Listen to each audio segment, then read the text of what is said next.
more than 30 years ago, we decided to plant the vineyard.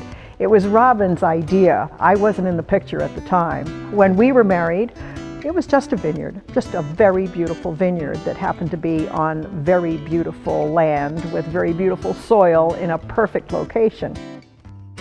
So Robin and I decided to start leasing space in a neighboring winery, and we made our wine there. We did that for several years, and then we decided to bite the bullet. I said, okay, why don't we start making wine in our own winery? We do harvest, we do crush, we do press, we do fermentation. We do everything, all by hand. We love the help we get during harvest. We have about 40 people helping us bring in the grapes. 10% of this vineyard goes to the making of our own wine. 90% goes exclusively to King Estate, where they make a vineyard designate Pinot Noir from our grapes. So it would say King Estate Pfeiffer Vineyards Pinot Noir. We had the old pole barn, and part of it was a little room that was used for storage.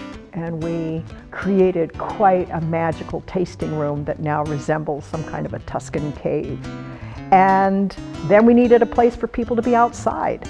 So we dug some holes, made some ponds, and have this beautiful waterfall and planted these lovely trees. And we have quite the magical garden out there now.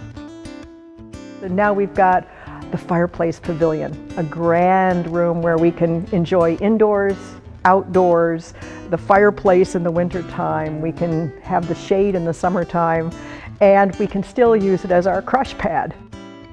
We have lots of events here. This place is perfect for events. We have dinners and weddings and musicals, and it's quite spectacular what we can do with this room. For example, our Halloween parties are fun. We make a haunted pavilion in here. We've got drapings and skeletons, and everybody comes dressed in costumes, and it is one of the parties not to miss around here.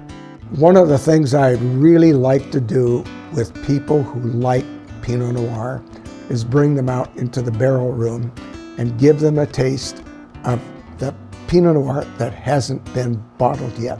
And it's only been in the barrel for about 9 or 10 months.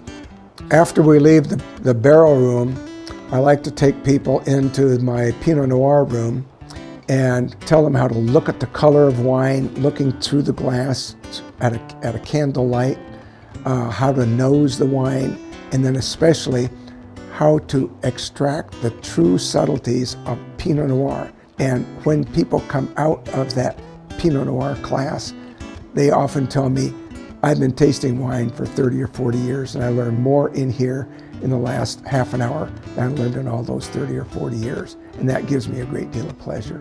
My wife, Danuta, is the person in this vineyard and winery that gives it that heart and soul, the thing that Pinot Noir wants to have, to put it up and over the top